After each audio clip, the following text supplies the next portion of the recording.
All right, how's everyone doing? Good morning. Today's gonna be a lot of fun because I get the pleasure of working with both these two on a daily basis. So we're gonna free flow a little bit. Dominic and Chad have been in the gambling hospitality space for a long time.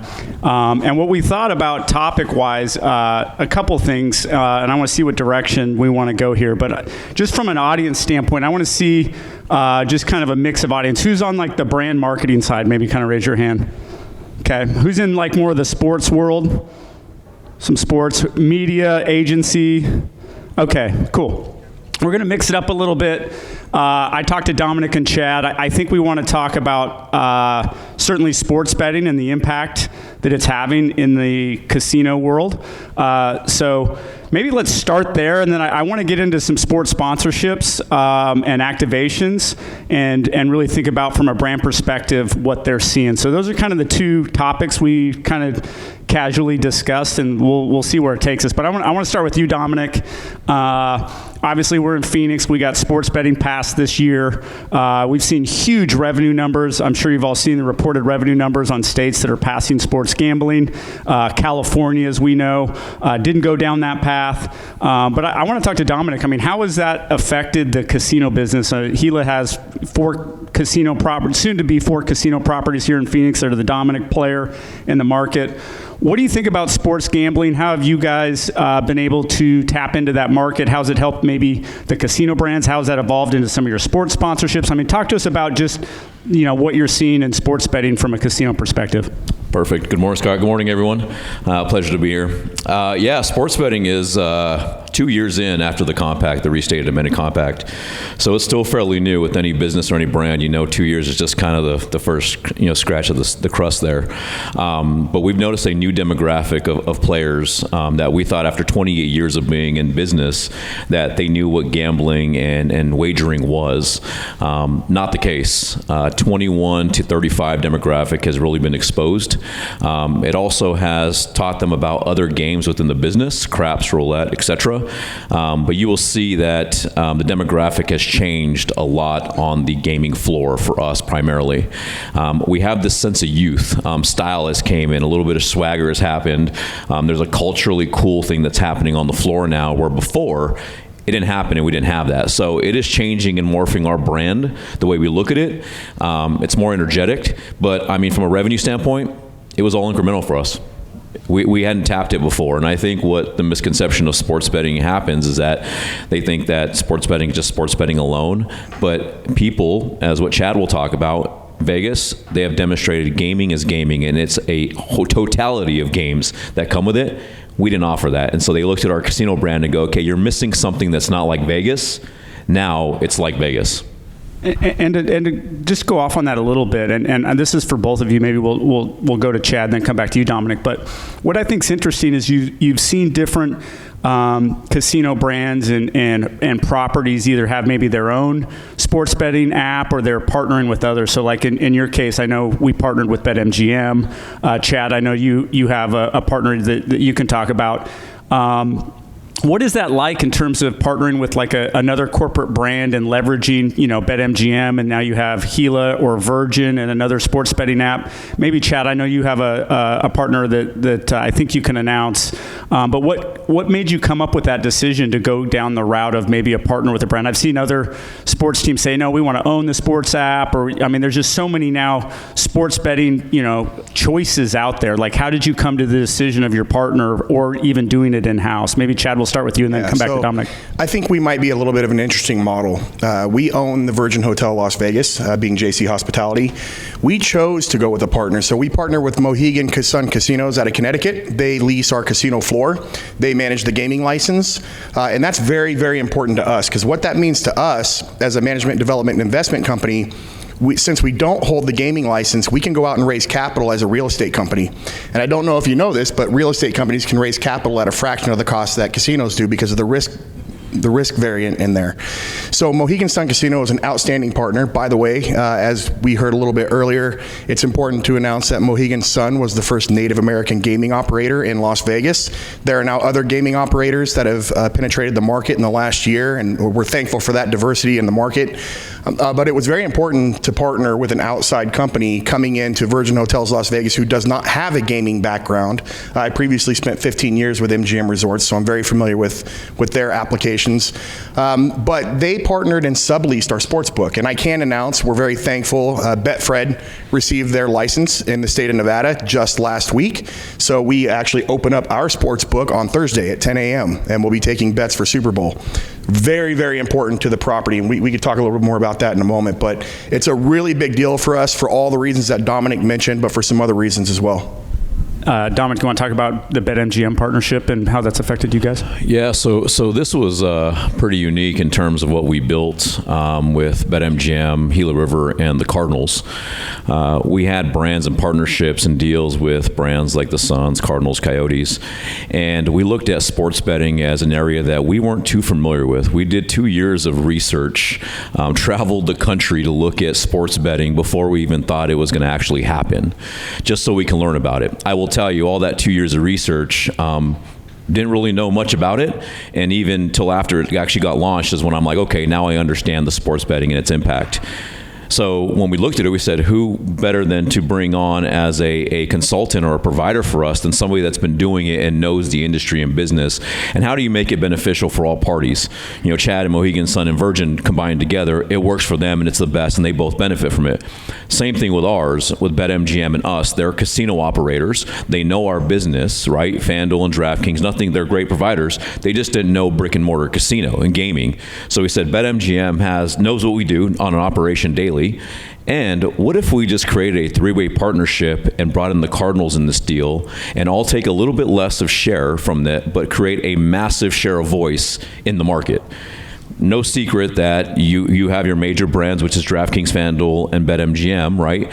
Those companies win the game because of their share of voice and what they've been doing with data entry and things like that. So it was to find a provider that knew who we were, somebody that wanted to be partners with us, and it's been great. It really has. I think it's really interesting, maybe, taking my moderator hat off for a minute, just to look at markets like Phoenix, where you had, 12 different sports betting operators trying to gain market share. And I agree with Dominic, and I would think Chad would say the same thing, is the brands that have the brick and mortar at the end of the day, that have that casino operating power, I really like those companies. Again, no disrespect to the FanDuels of the world, but, BetMGM and people that have the brick and mortar loyal customers, I do think have a significant advantage in a long-term play. This is going to be, I think, a very long-term battle for consumers on a mobile phone with sports betting. So definitely watch that. You can see, just look at the walls in downtown Phoenix, look at FanDuel everywhere. DraftKings, of course. Right now in Phoenix, I see it as certainly a three-legged race with DraftKings, FanDuel, and BetMGM. But it's going to be fun to watch. I've even seen other sports teams like the NHL team, the Coyotes, tried to build their own sports book. They still don't have it up, by the way. So I think you're going to see a lot of consolidation in the sports betting world. And I think also you're seeing a lot less margin on sports betting than people think. So you hear these huge numbers of revenue, but it's much smaller margin than as these guys will tell you. And they taught me right away. They're like, Scott, don't worry about it. Like, if you can get 4%, if you can get 4% win, you're doing good. And that's coming from two bettors. Yeah, exactly. All the rest of them are getting you. And then you got the two guys who come in and lay down the big bucks, and that's where you make your margins. 4% margin on sports betting. It's 4% on, and if you can get that, you're doing good. Parlays is where it's at. That's the highest hold in sports betting. Yeah. But, Scott, on that note, the margins, it's almost a loss leader, if you will, although it's not a loss. Sports books are incredibly important to the properties. I can tell you, having a property open for just over a year without a sports book was extremely detrimental for us. The sports books add an element to mega resorts like what you see with Dominic's property and with our property in Las Vegas that have, 12, 16, 20 restaurants, nightclubs, bars, lounges, beach clubs, concert venues. The sportsbook is an incredibly powerful tool in your tool belt when you're marketing these amenities, because what you'll find at these properties that don't have sports betting, people will show up for the entertainment portion of professional sports, but if they can't lay a bet somewhere, they leave. That's big. So us opening our sports book, especially on this weekend, this monumental weekend, is going to make a tremendous impact. And we know this because we talk to our high-end players. We know where they're going. We know when they leave. We know when they come back. Their hosts keep track of them. And we lose a tremendous amount of foot traffic because there wasn't a place for them to put their bet down, because it enhances the game, or whatever they're there to enjoy, it enhances their experience. So having the sports book adds another element of revenue to the property. And so that 4% doesn't sound like much, but the overall impact to an integrated resort, it's big impact.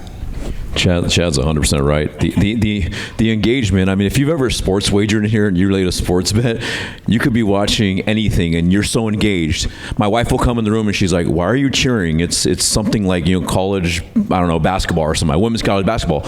And I'm like, don't bother me right now. I'm watching the game. And she's like, you're betting on this, aren't you? The engagement is totally different. And us being a town of trying to attract sports like the Super Bowl and the Final Four and all these things, right? Tourism is big for us, but we are a sports town in it. 100%. Wait, and I'm gonna rotate here just because there's a lot of, I think, we're here for Super Bowl. We're seeing all. I mean, I want to say last year in Phoenix there was about a 20+% increase in ad spending from sports betting, right? So we've seen an influx of media spending in certain markets like we've never seen before, and then we see it dwindling out. So I can tell you right now, projections for Q2 from a media standpoint, if you talk to a lot of the media, TV, digital providers, billboard companies, they're freaking out. They're not seeing the bump they did last year. So what's the future of the casino and gaming industry look like, do you think? How should people be thinking about it from a consumer trend standpoint? And maybe what are you guys gearing up for? And how are you guys trying to capitalize on like kind of the next mover in that marketplace? So I know we didn't talk about this question, but I think you guys can answer it. Yeah, I'll tell you, for us, it's really shifting to more experiential on property. It's not enough to have a restaurant, a sports book.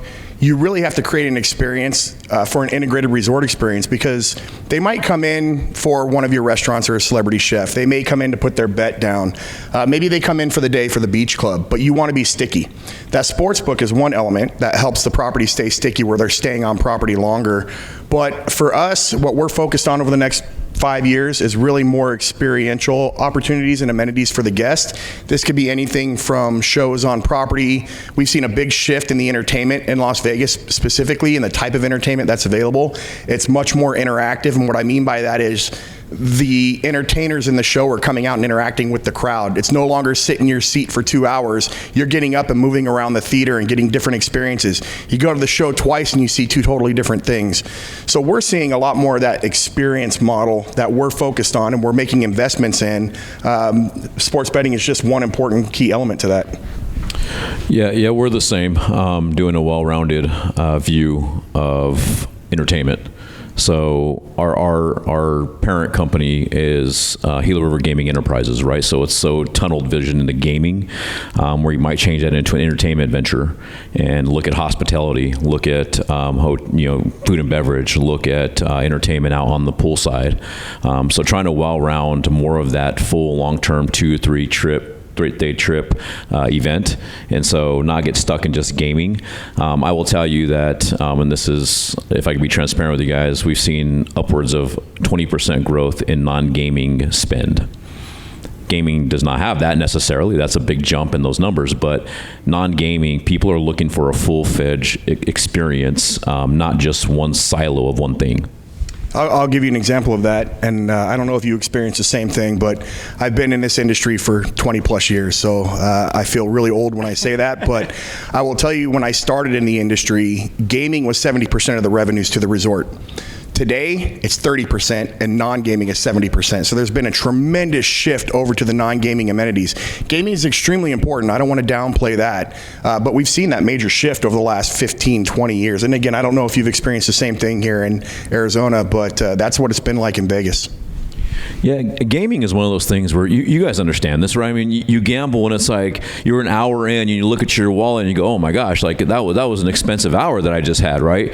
So you kind of want a little break, right? I want to go eat. I want to go maybe catch entertainment. You want to make it a full experience, not at the same value of that wagering. If you're doing good and wagering's going well, like a table game of craps and you're on a hot roll, I totally get it, right? But when you're at a slot machine for 4 hours, and this is just in all honesty, for 4 hours, that can be quite expensive, right? You want to kind of spread the wealth a little bit.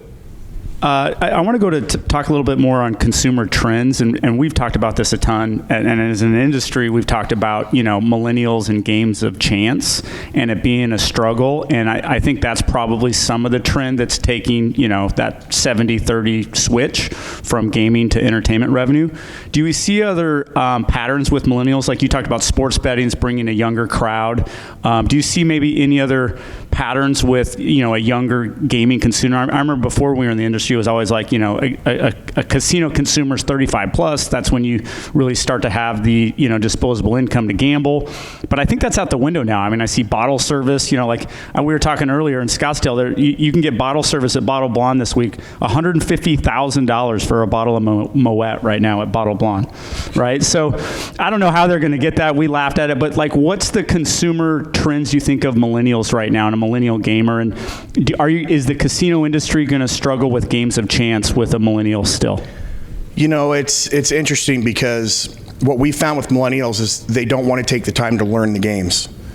So it's tough because they don't want to be in a setting like this, standing up to a blackjack table and not know how to play yet. So we're seeing online. Online is gigantic with the millennials. It's huge. It's where they're learning how to play. It's where they're honing in their skill set. I will say there's a large conversation about games of skill. That's a whole different topic of conversation with gaming control boards, but there's a little bit of a challenge. What I found with the millennials is they're not as loyal. They are so experiential. If they go to our property once and they check it out, they're not loyal where they want to come back because they had a great time. They want to go check out another one and get a different experience. So we're seeing it's a lot harder to attract those millennials to come back over and over again, whereas the more mature demographic, once they find the place they're comfortable at, that's where they want to be. We're not finding that with the younger generation. And that's okay. Rising tide lifts all boats. So if they're not staying at my property, that means they're not always going back to my competitor either. And they're coming over to check us out. But some of that stuff you're talking about, Scott, with the amenities and the bottle service, I mean, I don't know how many of you have been to a Raiders game, but in Las Vegas, they actually built a nightclub in the end zone. And it's Wynn Field Experience down there, and Wynn Resorts manages that space. And it is bottle service and couches in the end zone. And those are a minimum $20,000 to even step foot in there. And it is jam-packed every game. I don't even think they watch the game. But it's an experience, and that's where the younger generation is down there partying during the game. Just one example. And that's how you're stealing share is experience from other properties, is creating that experience. Does anybody notice that if we were Pentatonics, Dominic would be the bass? just a little shout out for you, brother. I got a radio smooth jazz. He's right. Experiential is everything. They want to definitely have a different experience type and multiple different experience types. You can't channel them into one. It is a longevity play in consistency and getting traction with that group. There was a time when Vegas was like, millennials a new thing, we're going to switch over and all do it. We expected that we'd devote a year or maybe 2 years into it and they would be fans of ours. They are wanting the brand to really demonstrate their trust over long term. They want to show this. Are you devoted to it? Are you dedicated to it? Is it long term? Can I have it? And so we've been really focusing on, if we're going to do something, let's do it for 5 years. Pool parties are a prime example. We're 5 years, even if they're not making what they should make now, and some of them don't make money. If they don't make money now, we're going to stick with it, and we're going to give it a 5-year run, because one thing that COVID did is they were the ones to first come out and break free. They were like, we're going to do this. We're going to learn about gaming. We know this 24-hour experience. That was our opportunity. We just got to keep it going. Those were good gaming years, yes. Yeah. Okay, so let's maybe transition a little bit to more kind of marketing strategy. We talked a little bit on the consumer side. We talked a little bit about gaming trends. What sort of marketing strategies are you guys most excited about? Maybe most freaked out about? I know we've talked a lot about influencers in the past. What do you think from a marketing integration standpoint. And you can maybe take it a sports sponsorship side, you can maybe take it experiential, but just in general, like what are you guys seeing over the next couple years in terms of things you're focused on from a marketing strategy standpoint? We'll start with Chad. Sure. So, Scott, I'm very fortunate I get to work with your agency, who is outstanding, by the way. We work with OH Partners. Shameful plug, we've launched several national television commercials with these partners that have been award-winning commercials. We actually shot a commercial during COVID. Cannot tell you how painful that was, but we made it work. What I'm seeing right now is a lot of the content we shot with your team, Scott, has been very important to what I'm seeing in shifts in media. So Megan, who's in the crowd right now with OH Partners, can tell you better than I can, and probably you, Scott, that connected TV is becoming extremely important to us. There are analytics behind it that we can't get with linear TV. We're finding a broader audience. We're finding broader syndication of that content. We are actually shifting quite a bit over to connected TV. Linear is still extremely important to us, but connected TV has become extremely important. And Scott, you mentioned influencers. That's a game that some of the older folks in the industry didn't truly understand when we first started doing it. But it is an extremely powerful tool that we've invested in, both from a technology perspective, but also from an investment perspective. What I mean by technology perspective is we're utilizing tools now that some of you in the room are probably experts in, where we can evaluate these influencers coming in. We know who they are, we know who their audience is, we know where their audience is located, we know what their interests are. Are they food and beverage? Are they hotel? Are they entertainment? And we hone in extremely close, and we track and monitor everything that happens once we work with them. And it has been incredibly powerful, especially for the younger demographic that we're after. So we're seeing a lot of shifts in technology, a lot of shifts in the way consumers are consuming their media, if you will. And by that I mean connected TV and social media. And that's kind of the direction we're going in for us and what we're seeing. And to press you a little bit on the influencer question, because I feel like every panel I'm on, influencers is a hot topic. Obviously, being the brand that you have in Vegas with Virgin, I know influencers hit you up all the time for places to stay, and you're evaluating: do I take care of this person? How do I leverage this? Is it a mix of that and I know the answer, but I'm going to let you answer. A mix of that with actually going after paid influencers as well, or is it mainly people you taking care of people in more of like a trade, call it ambassador program? That's a great question. I will tell you there is a major shift happening right now where it's cash. We do not participate. I do not pay influencers a dime. I take extremely good care of them. We've had a few that have approached us and said, here's what I want for what I would provide you. I'm getting it over there. And I said, well then, God bless you, head on over there and get what you can get. What we're going to do is provide this amazing experience to you at a higher value than what it would be if you got the revenue if you got paid for it. But it's a combination, Scott, as well for us. We will target certain influencers, and we will also accept influencers that call in after we evaluate them. So for instance, National Finals Rodeo is extremely big for us in Las Vegas, and we actively went out and recruited influencers that are active in the Western lifestyle community. And again, that was targeted, but then there's other influencers that call us from a Food Network or what have you. And by the way, I want to mention we have one of the largest influencers in the world that happens to own the Virgin brand, and that's Sir Richard Branson. So we believe it or not, we reach out to him quite frequently and ask for support, and he provides it almost every single time. He's happy to do it. Love it. Funny story, when Branson came and opened the Vegas property, how many times did he dump champagne on the owner's head? He loves to spray people with champagne, and he sprayed Christina Aguilera. He sprayed our governor at the time. He sprayed the owner of the property. I think that's his shtick. Everybody's got their thing, and for social media, and he loves to spray people with champagne. I don't know if he's going to spray anybody with a $115,000 bottle, but it's Branson. He might. Dominic, you want to talk a little bit on what's ahead from a marketing strategy standpoint? Yeah, so we're going to really focus on social for the next 2 years. That's going to be our big push. We're kind of behind the 8 ball. I wish we were better at social. So to improve that, Reels, real-time stuff that's coming through, that's a big one for us. We try the influencer and ambassador thing. The thing about influencers, if I can be honest, has anybody seen an influencer that bashes the brand that they're at? I've never seen an influencer that goes in and goes, oh, this is horrible. I've never seen that before. It's always highlighting what they have. So trying to get that true authentic, we want to get our guests to really authentically post their social, so it's authentic behind it. We try to do brand ambassadors. We did a deal with Jay Crowder, and we brought him on. The tough part about it is these guys get traded quite often. And so I'm halfway through this pool series. Jay Crowder is I noticed they turned me down on the mic. Thanks for bringing that up, by the way. That's all right. I thought it was good. Yeah. Oh, okay. He got traded, or he didn't get traded, but he's possibly going to get traded. So we're halfway through this pool series season. He's the host. He's supposed to be present. We advertise this, sell this to the people, and they show up and they go, "Where's Jay Crowder at?" It's like, well, he's kind of in his home in Atlanta, Georgia, because he's not playing for the Suns now. So that was kind of tough. So the commitment kind of made me scared to commit to certain brand ambassadors. It's such a tough one, and I think, I think there's a lot of ad tech around influencers, and there's a lot of people like influencers, and there's really not talked about like the potential harm and negative pieces of influencers. And I also think trying to figure out, to Chad's earlier point about the tools to really assess organic reach without the paid. I still think paid on a social standpoint and connected TV, to Chad's point, is still undervalued. The influencer side is really unpredictable, and I know these guys, they don't like unpredictability when it comes to how we model, especially in the casino business. All right, we got 5 minutes. Again, this is the Sports Upfront. So, Chad, I know you love the Golden Knights. I know, when we had you out for a game here recently, the Coyotes got you. But take that, Chad.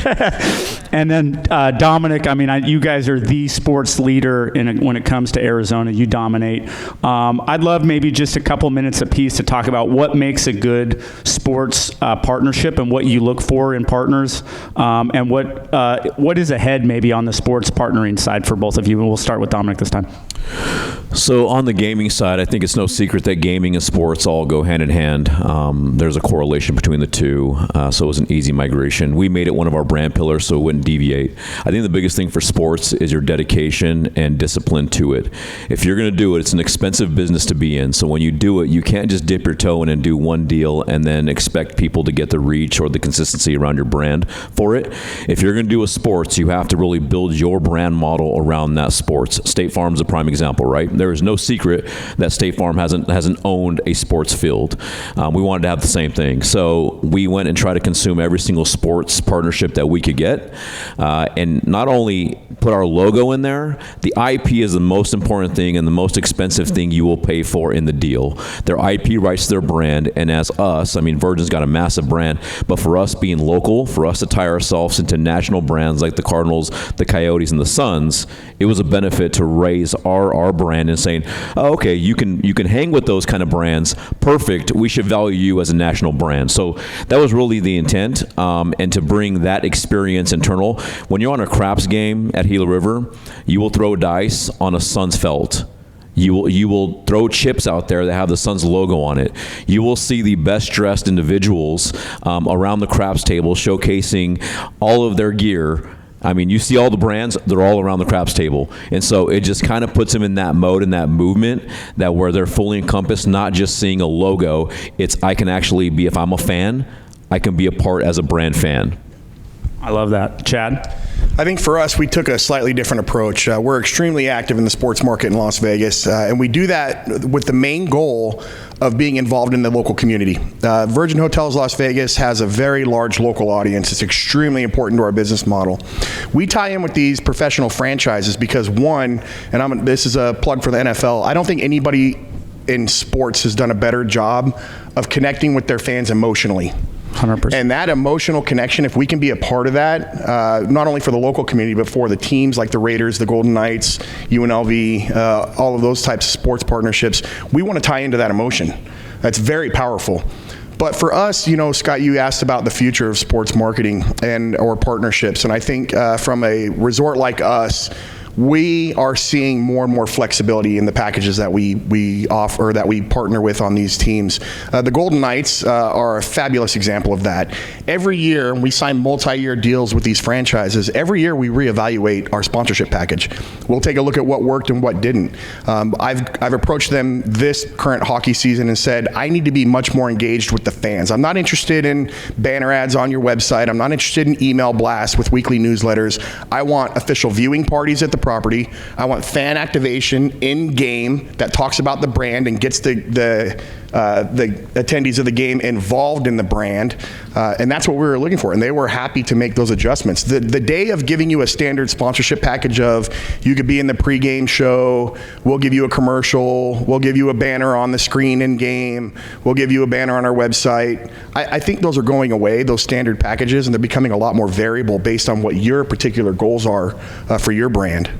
I could not agree more. So any, media and sports people, I love the thought of reevaluating every year where you're at and how to tweak it, and not like set it and forget it. Like for me as an agency, anytime I got a sports package, it's like, here's your 3-year deal, here's your assets, goodbye, right? And good luck activating it. I agree with you. Those days are over, where every year you're revisiting what the assets are and how to activate. All right, I had a 1 minute, so go ahead. You would be surprised how many deals, and I hear this from our partners, how many deals get done with sports teams, and then that business will go non-existent for the 3 or 4 years, and they just kind of set it and forget it, right?